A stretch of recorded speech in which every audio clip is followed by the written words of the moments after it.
Fala galera, aqui o professor Rafael Pimentel, no seu módulo de gestão de negócios. E hoje nós chegamos à nossa aula de número 9. Isso aí galera, aula de número 9. Vamos falar sobre inovação. Esse que é um assunto que está tão em voga, está tão em alta no universo dos negócios, no mundo dos negócios. Eu espero poder contribuir hoje para que você saia daqui conhecendo um pouco mais sobre inovação e sobre como inovar, ok? Então, nesse primeiro módulo, galera, a gente vai falar sobre ferramentas de inovação e também entender o que é a inovação propriamente, sempre aplicando tudo isso à nossa Parisian Bakery, que já é nossa conhecida de aulas anteriores, tá? Nós vamos passar por 5 pontos principais. Primeiro, nós veremos o conceito de inovação, segundo alguns autores reconhecidos e renomados, que é para balizar o nosso conhecimento. Depois nós vamos diferenciar os tipos de inovação de acordo com o Manual de Oslo, que é um manual muito importante para poder conceituar a inovação em si. Em seguida, nós falaremos sobre intensidade de inovação. Você vai aprender aqui a diferença entre inovação incremental, inovação radical e inovação disruptiva. E depois nós vamos refletir sobre a importância estratégica da inovação em mercados competitivos. E dessa forma, nós vamos aplicar de maneira transversal a cada etapa ao caso da Parisian Bakery. Então, sem mais delongas, vamos embora! Para começar, é importante a gente alinhar o que realmente significa inovação, tá? Segundo o Manual de Oslo, publicado pela OCDE, e vale muito a pena você pesquisar depois sobre o Manual de Oslo para entender um pouco melhor do que eu estou falando aqui. Aqui não vai dar tempo de eu me aprofundar.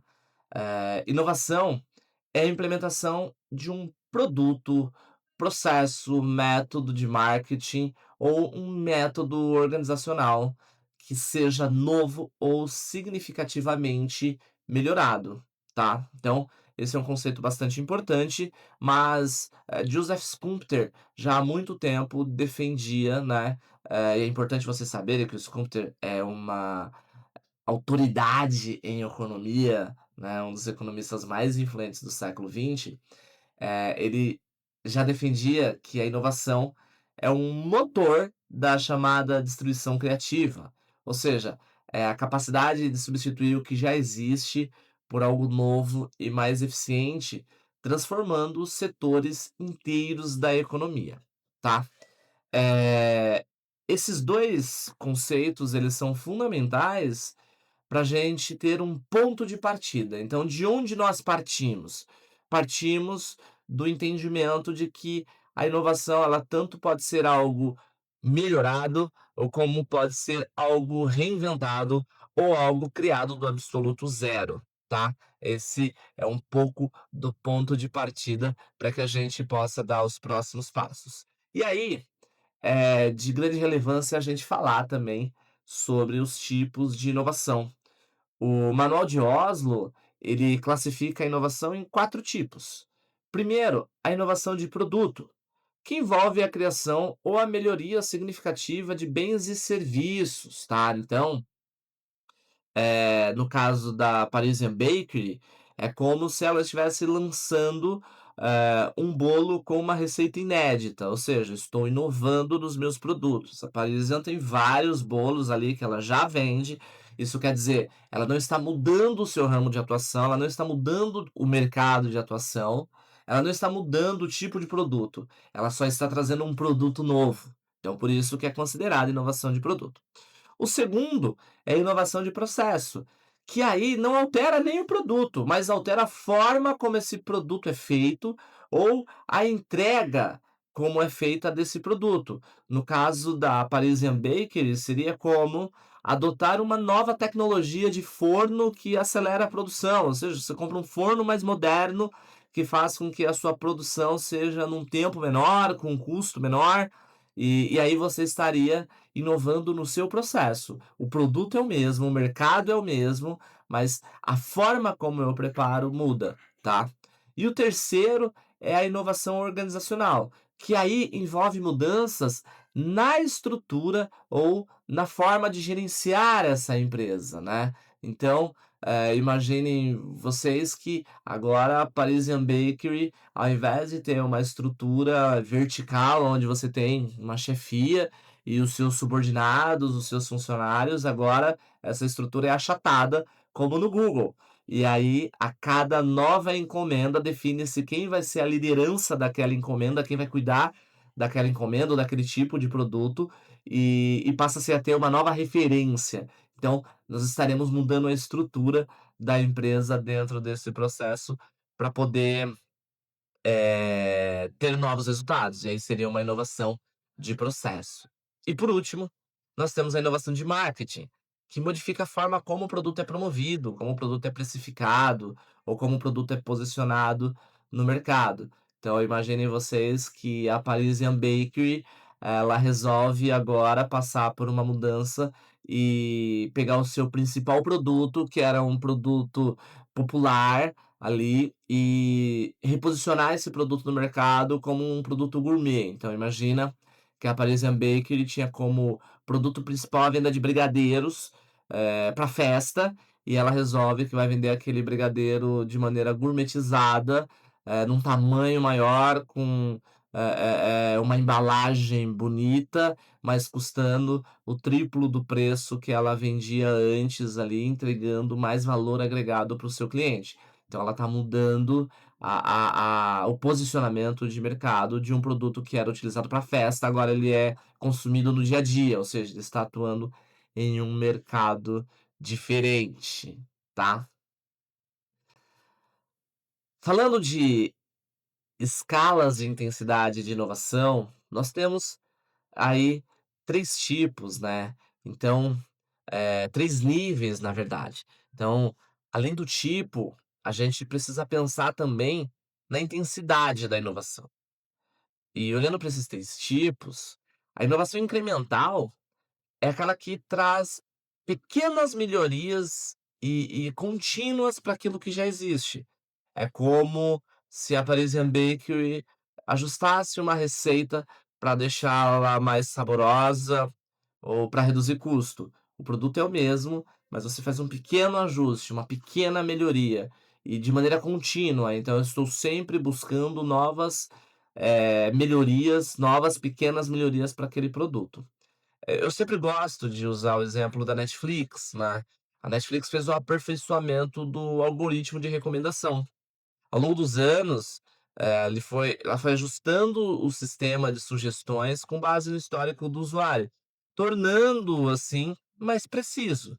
E o impacto direto disso foi o aumento de tempo médio que o assinante passa na plataforma. E aí por que que isso é incremental, galera? Porque trouxe melhorias graduais, sem mudar o modelo do negócio central, que aí no caso do Netflix é o streaming, né, de filmes e séries. Quando a gente vai para a inovação radical, ela promove mudanças mais significativas, criando algo totalmente diferente do que a empresa já oferece.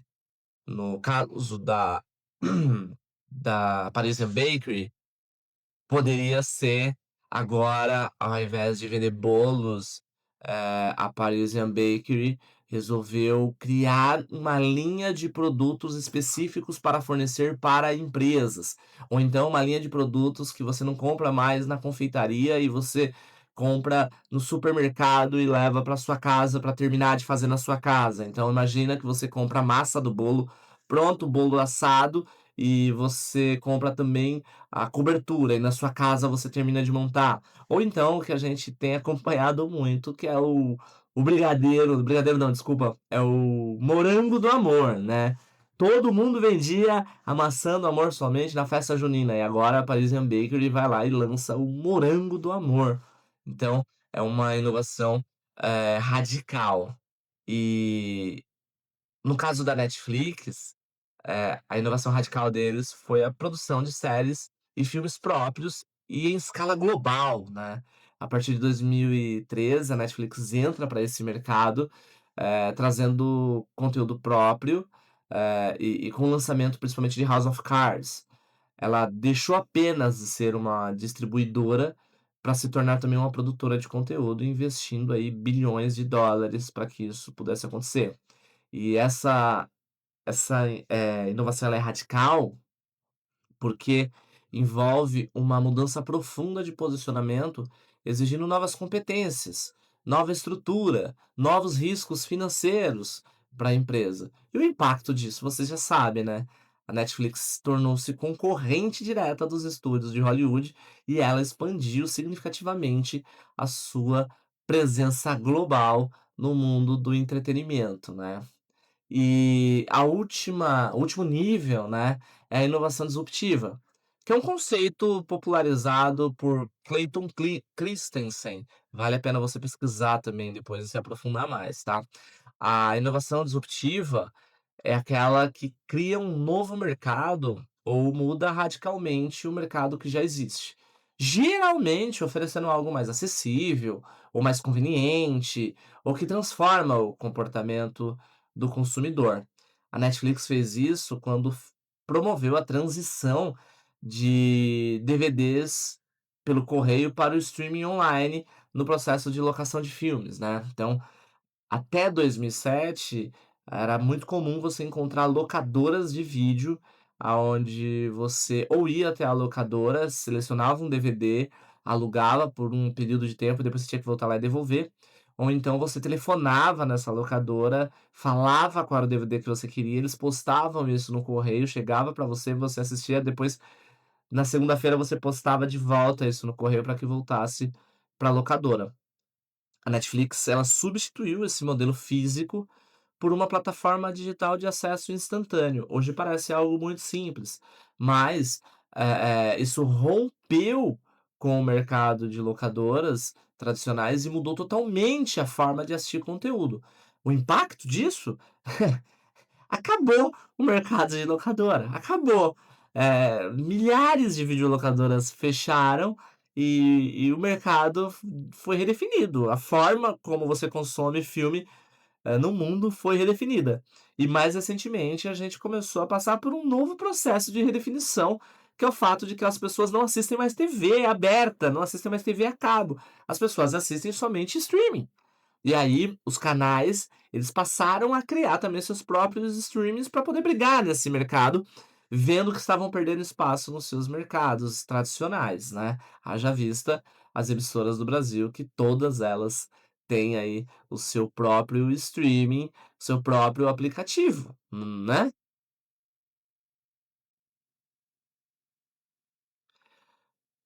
Para a gente poder seguir então, pessoal, vamos falar agora um pouco sobre a importância estratégica da inovação.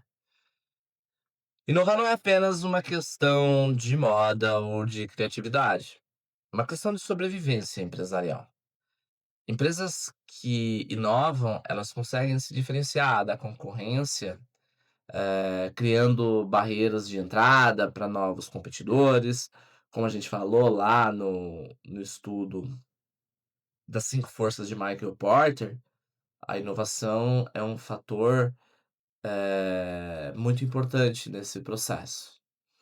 A inovação tem o poder de atrair e reter novos clientes, né, e de se adaptar rapidamente às mudanças econômicas, sociais e tecnológicas. Então, na prática, inovar é uma estratégia de longo prazo para garantir relevância no mercado. Mas a inovação, para ser estratégica, ela precisa estar inserida na cultura da empresa. Inovar requer assumir alguns riscos, requer tolerar o erro controlado, requer paciência para desenvolvimento, requer investimento em desenvolvimento. E tem um ditado que diz que a empresa que não está crescendo, ela está morrendo. E atualmente, para uma empresa crescer, ela precisa inovar. Se a gente volta lá no tempo, a gente percebe que as empresas que cresciam eram as empresas que simplesmente tinham dinheiro, tinham maquinário.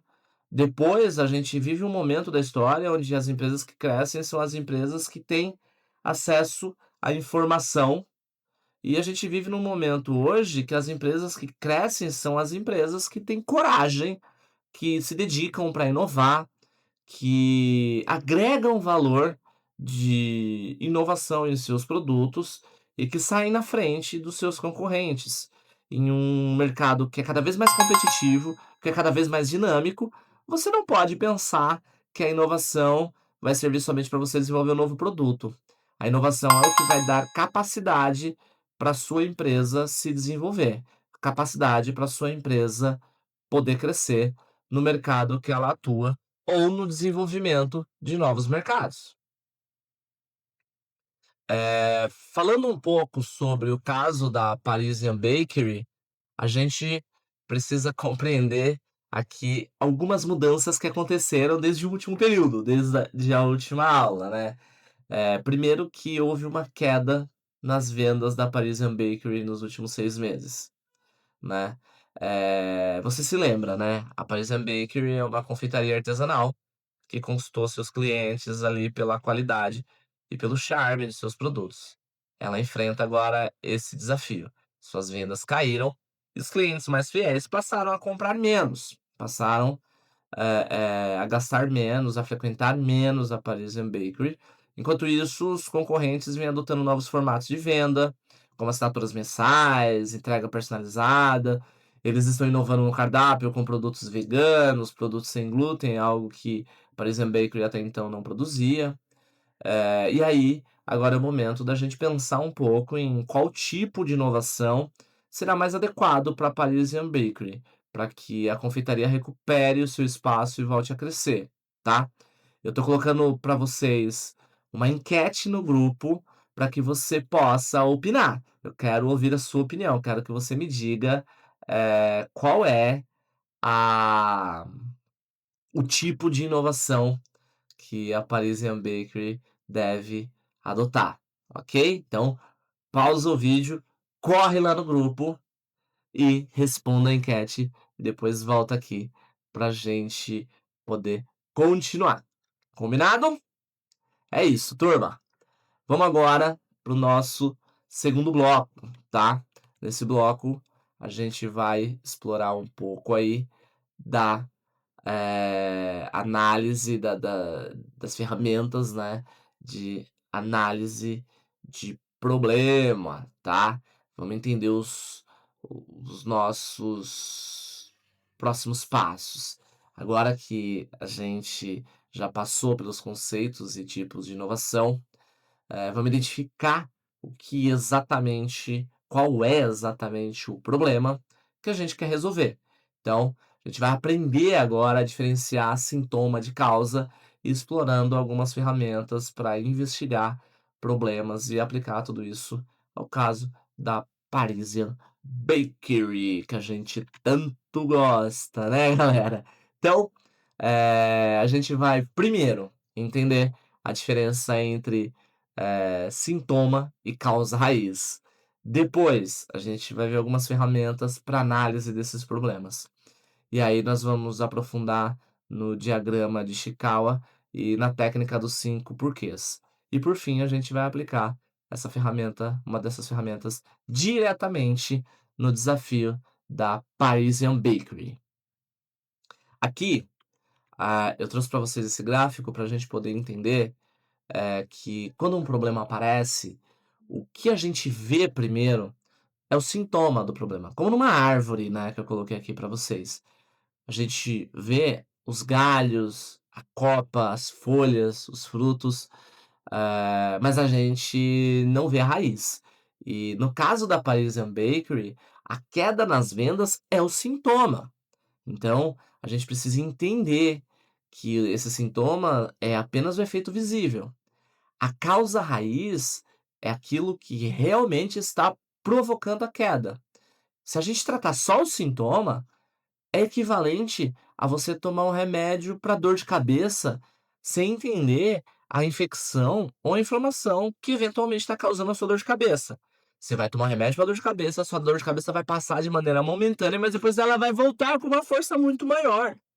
Então você precisa entender qual é a causa, né? Por isso que a gente sempre indica.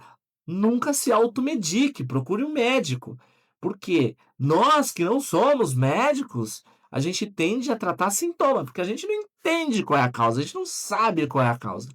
E quando a gente vai analisar um problema é da mesma forma.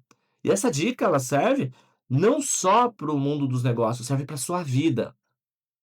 Toda vez que você se deparar com um problema, preste atenção e analise se o que você está se deparando é um sintoma ou é uma causa. Você precisa atuar na causa. Atuar no sintoma não vai te trazer resultados. E, e aí, eh, nesse sentido, turma, a gente precisa, tá? Precisa focar na causa raiz, ok? A gente precisa focar na causa raiz. Então, aqui, coloquei o slide errado, agora que eu percebi, galera, que eu coloquei o slide errado. Esse slide aqui, na verdade, era da outra aula. Espera aí, vamos fazer ao vivo aqui. Vamos ajudar isso aqui, mudando junto aqui, ó. Quem sabe faz ao vivo. Aqui, galera, eh, sobre a importância da gente compreender a causa raiz, né.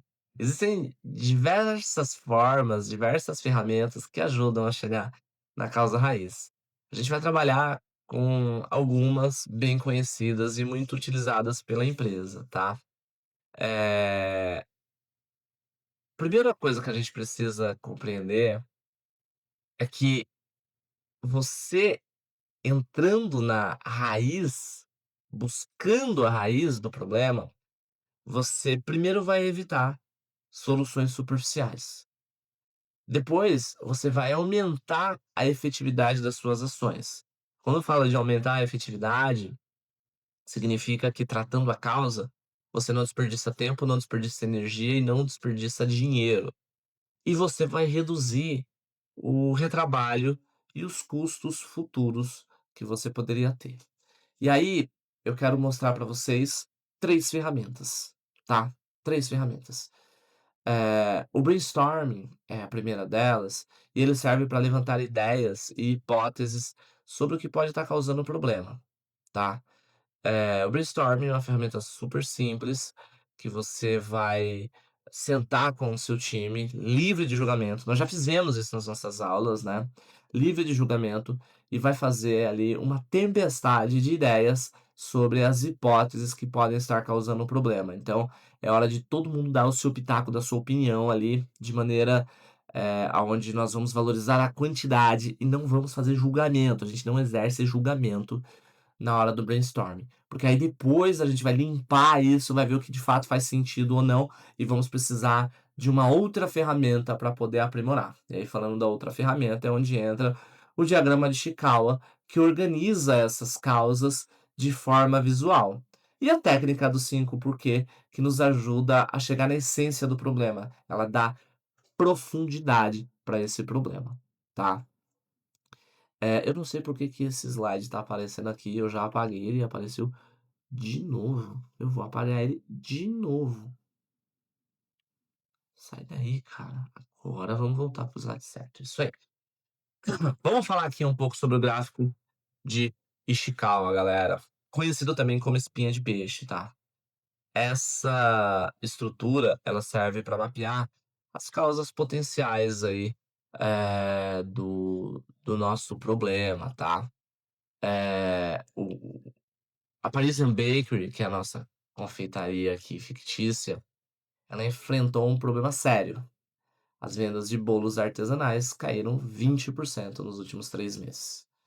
E a nossa missão agora é investigar essas causas para poder entender o porquê dessa queda.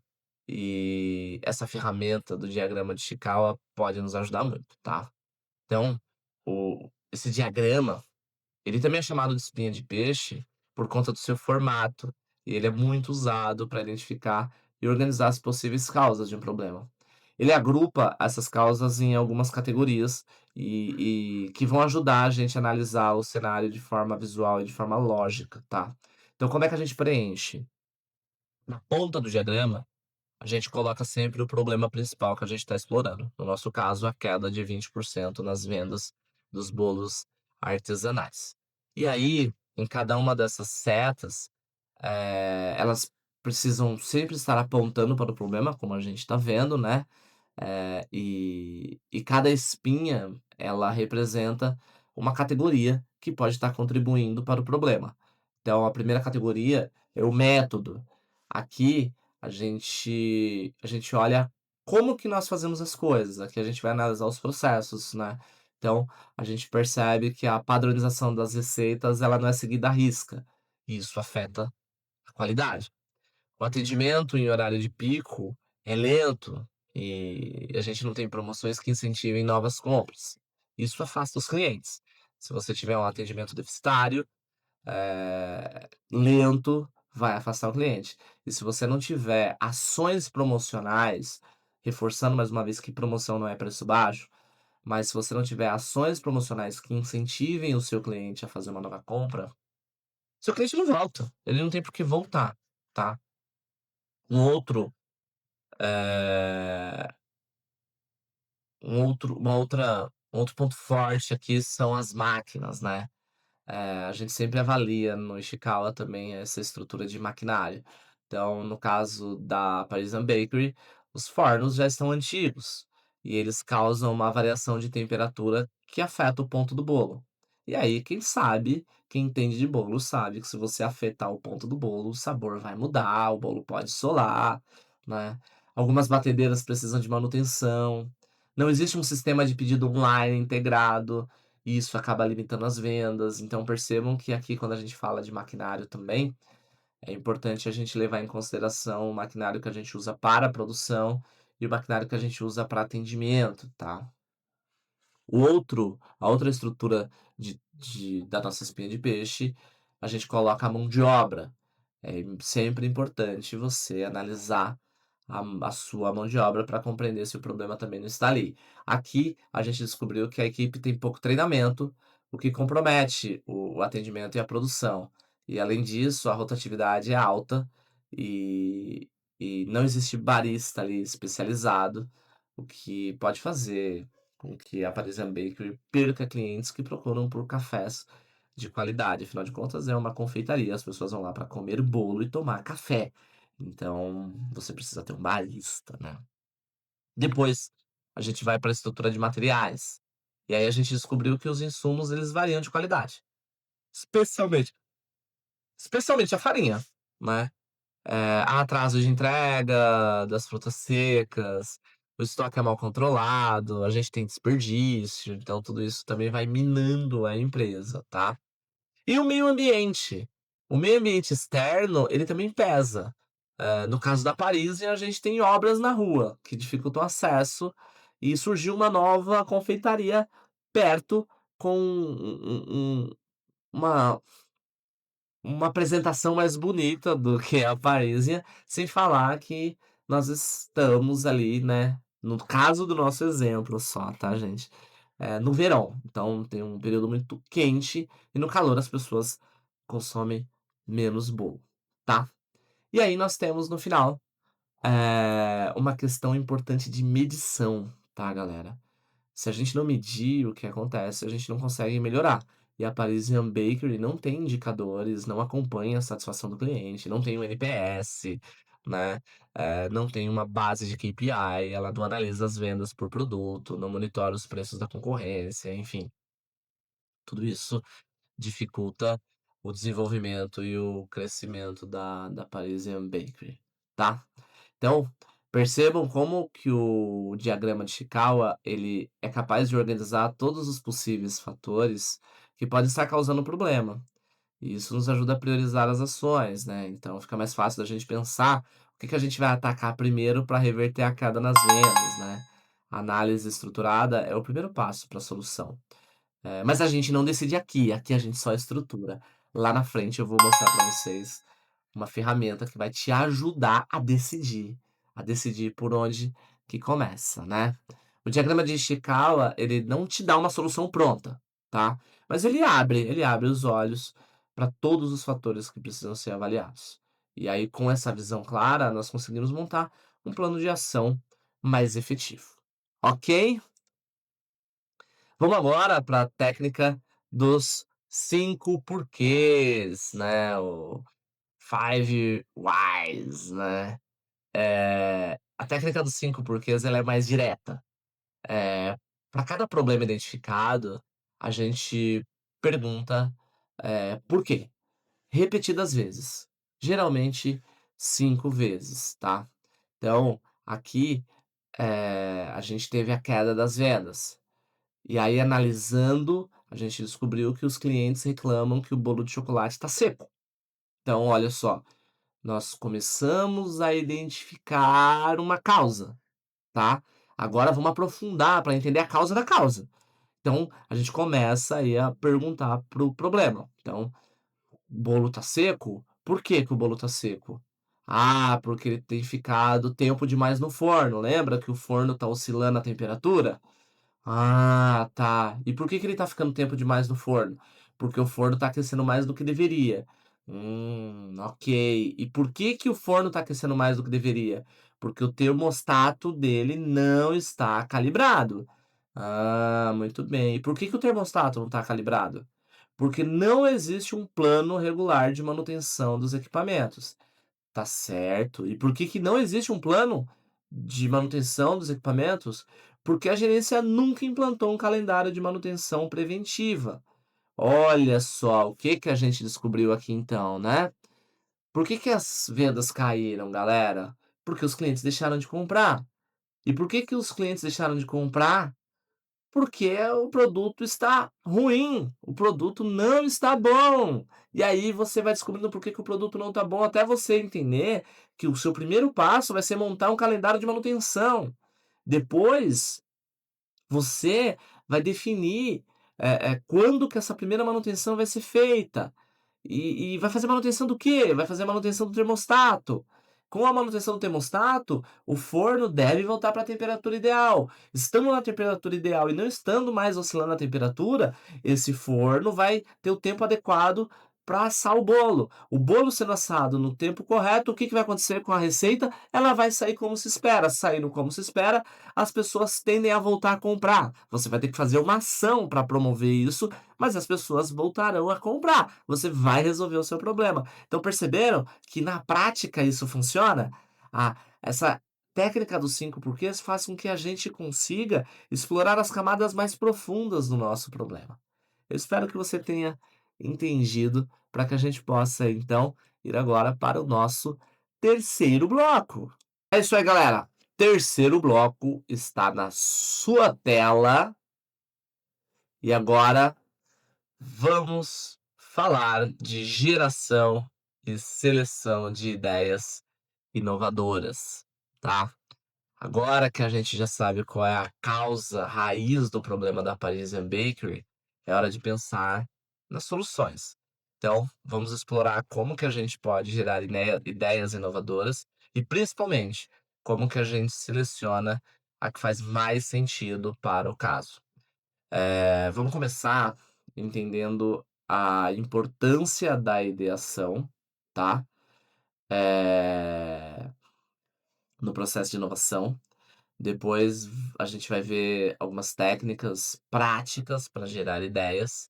E em seguida vamos classificar as ideias conforme o tipo de inovação. E também vamos, entender os critérios para escolher a melhor ideia, tá? Tudo isso aplicado dentro da Parisian Bakery, ok? Então, turma, por que que é essencial, né, a gente ter ideias inovadoras, tá? A etapa de geração de ideias ou de ideação, ela é fundamental para a inovação, porque ela estimula a criatividade, ela evita que a gente fique limitado a uma única solução. E quanto mais ideias nós tivermos, mais alternativas nós vamos poder comparar e mais chances nós teremos de encontrar uma solução que seja realmente realmente eficaz, né. A gente sempre brinca nos processos de inovação que eu faço mediação, que, tenha uma chuva de ideias, e sempre jogue fora as primeiras. As primeiras ideias geralmente não são boas, né, e as pessoas geralmente se apaixonam pelas primeiras ideias como se fossem as melhores do mundo. E aí, você pode também aplicar algumas técnicas para avaliar a sua ideia. Uma técnica que eu gosto é a dos 5 porquês. As equipes ficam irritadíssimas comigo, porque eu saio fazendo um monte de porquê para que elas possam sustentar as suas ideias. E aí a gente vai percebendo o que cabe e o que não cabe, tá? Para encontrar uma solução eficaz, que é o que importa pra gente no final das contas. Sobre as técnicas, existem várias técnicas para criar soluções, mas eu vou apresentar 3 para vocês. O Scamper, que é uma lista de ações para repensar produtos e processos. O mapa mental, que ajuda a organizar as ideias de forma visual. E a matriz de impacto versus esforço, que ajuda a priorizar as ideias mais viáveis, tá? Essas 3 ferramentas, elas podem ser trabalhadas de maneira conjunta em um processo de inovação, tá? Não quer dizer que eu vou usar uma ou a outra, eu posso usar as 3 ou eu posso usar também elas de maneira isoladas aí, sempre a depender da minha necessidade. Essa bagunça que apareceu aqui na sua tela se chama Scamper, tá? O Scamper é uma técnica criativa desenvolvida por Bob Eberly, lá nos anos 70, para estimular novas ideias a partir de algo que já existe, tá? O nome é um acrônimo, de 7 ações mentais que ajudam a repensar produtos e serviços ou processos, tá? E vem do inglês, né, então é um acrônimo em inglês, que aí a gente vai fazendo as traduções aqui e eu vou explicando para vocês. Mas a lógica é, em vez de criar do zero, vamos modificar, adaptar ou combinar o que já existe para gerar inovação. Eu gosto muito desse processo de Scamper, tá. Então, vamos lá, vamos ao significado de cada letra aí. O S é de substitute. O meu inglês é esse inglês ridículo que vocês já conhecem, tá? Então, relevem o meu inglês e vamos focar no que é importante. Que vem de substitute, é substituir, né? Trocar partes, trocar ingredientes, processos ou recursos, tá? No exemplo da Parisian Bakery, pode ser substituir o açúcar refinado por adoçante natural para atender clientes que buscam por produtos mais saudáveis, por exemplo, sabe? Então, esse é o papel do S.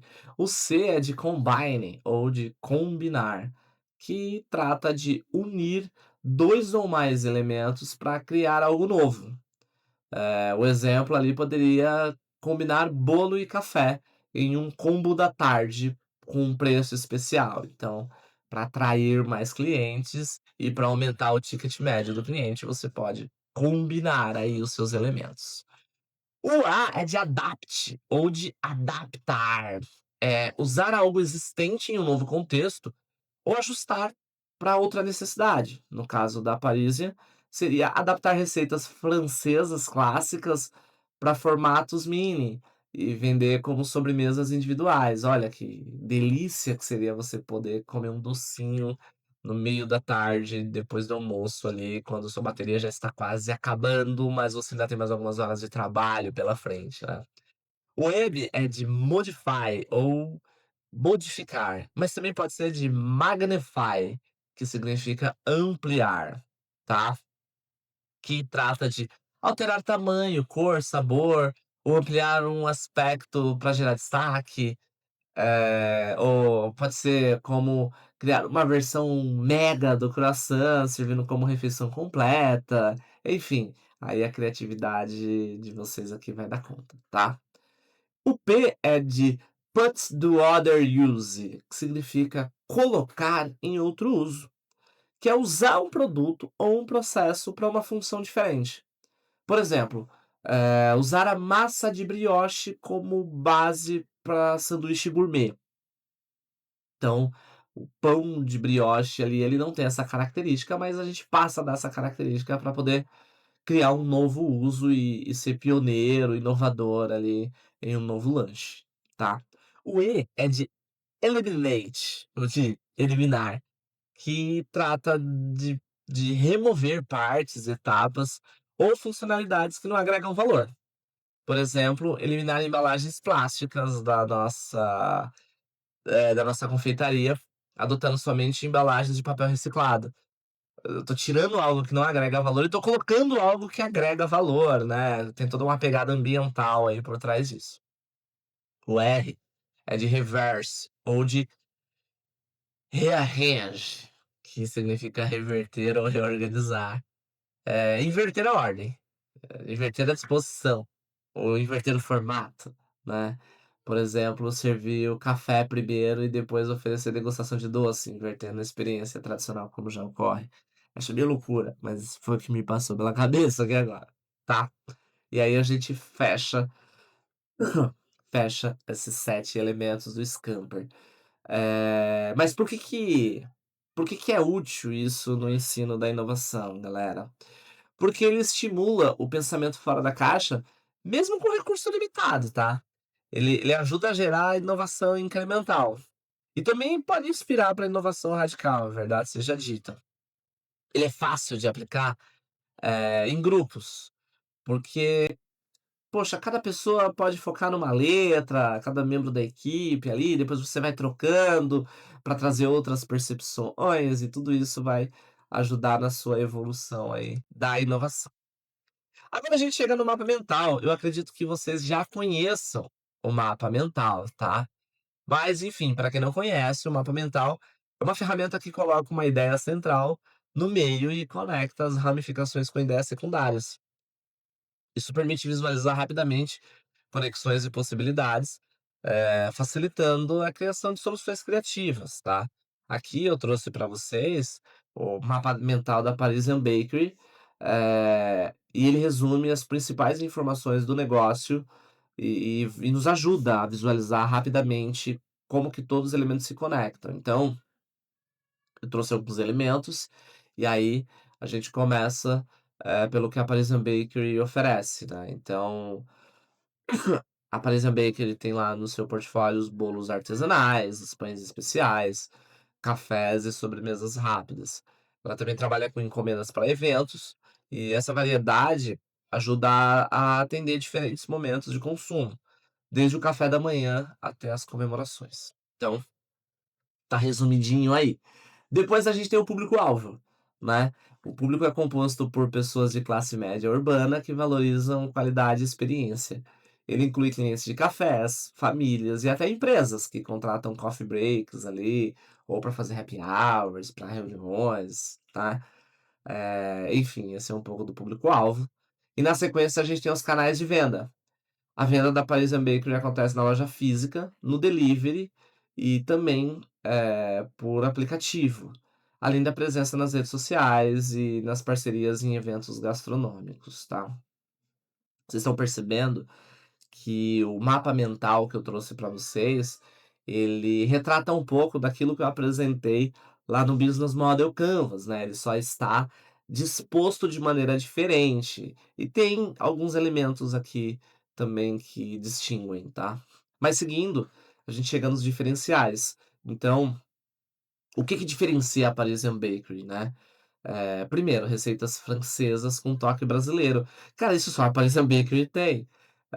Além disso, o uso de ingredientes frescos, um ambiente aconchegante e um atendimento bem personalizado, tá. E aí, a gente passa para os desafios, que também existem. Né, a Paris Bakery sofre com concorrência crescente, com sazonalidade das vendas, com dependência de fornecedores específicos. Esses pontos eles precisam ser gerenciados para poder manter o crescimento, tá. Na sequência, a gente tem as oportunidades de inovação. E aqui está o lado positivo, né, as oportunidades. Aplicar as técnicas como o do Scamper para criar novos produtos, lançar um sistema de fidelidade, oferecer opções veganas e sem glúten, criar combos temáticos, são ideias para poder ampliar o alcance e a competitividade, e isso entra dentro é ótimo, né? Isso entra aqui no campo das oportunidades de inovação, tá? Então, galera, o mapa mental ele funciona como um raio-x rápido do negócio. Ele mostra onde estamos fortes, onde temos fragilidades e quais caminhos podemos aí explorar para poder inovar. E aí a gente chega agora na minha queridinha, que eu uso muito, chamada matriz de impacto versus esforços, né?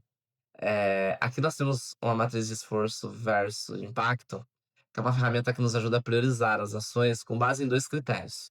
Então, o quanto eles podem impactar o negócio e o quanto de esforço que eles exigem para que as ações sejam realizadas, tá?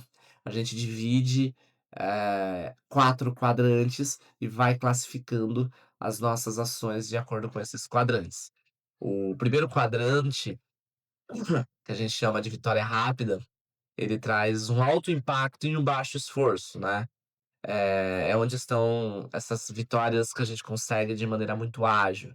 Para Parisian Bakery significa, por exemplo, lançar combos temáticos, reforçar as promoções nas redes sociais, agilizar o atendimento no balcão. Essas ações elas dão resultado rápido e são fáceis de executar. Depois a gente tem os projetos estratégicos. O quadrante de projetos estratégicos, ele é de alto impacto e alto esforço, por isso que ele é estratégico, porque eles precisam de mais planejamento e mais investimento, ou seja, o risco é maior. Aqui a gente pode colocar a implantação de um sistema de fidelidade, a criação de uma linha vegana e sem glúten, ou a modernização de equipamentos, né? São possibilidades aí de inovação para projetos estratégicos, tá? Depois a gente tem as ações de manutenção, que elas ficam num baixo impacto e baixo esforço. Então são pequenas melhorias como, embalagens melhores para o delivery, vitrines mais atraentes, música ambiente, tá, então isso aí é bem interessante. E por último, nós temos no baixo impacto e alto esforço, que são aquelas ideias que pelo custo e complexidade não trazem retorno proporcional no momento. Então a gente deve evitar ou repensar. Por exemplo, participar de feiras internacionais, criar produtos sazonais muito complexos, ou reformar toda a loja, acaba não fazendo sentido. Turma, a força dessa matriz, né, é nos mostrar onde colocar a energia primeiro. Para Parisian Bakery, começar pelas vitórias rápidas cria resultado imediato e pode abrir espaço para investir em novos projetos estratégicos, tá? Então, vamos já para o próximo bloco, que é onde a gente vai calcular agora, a gente vai analisar os nossos planos de ação com uma ferramenta bem legal. Vamos lá, galera. É isso aí, galera. Chegamos agora no nosso bloco que fala sobre plano de ação, ok? E analisando o contexto do nosso estudo de caso, nós vamos criar uma solução promissora para a Parisian Bakery, tá? Vamos criar o programa de assinatura de doces personalizados. E nós precisamos transformar essa ideia em um plano claro e executável. Para isso, vamos conhecer um método, vamos conhecer uma ferramenta chamada 5W2Hs, que irá nos ajudar a organizar todas as etapas para colocar a inovação em prática, tá? Então, aqui está o que nós vamos ver nesse bloco. Primeiro, vamos entender o que é o 5W2H e de onde ele vem. Depois, nós vamos explorar cada uma das 7 perguntas que compõem a ferramenta e vamos entender os benefícios de usá-la. E por fim, nós aplicaremos o 5W2Hs diretamente no caso da Parisian Bakery, ok? Então, para a gente poder entender, o 5W2Hs é uma ferramenta de planejamento e gestão que ajuda a detalhar ações de forma objetiva, respondendo 7 perguntas-chave, tá?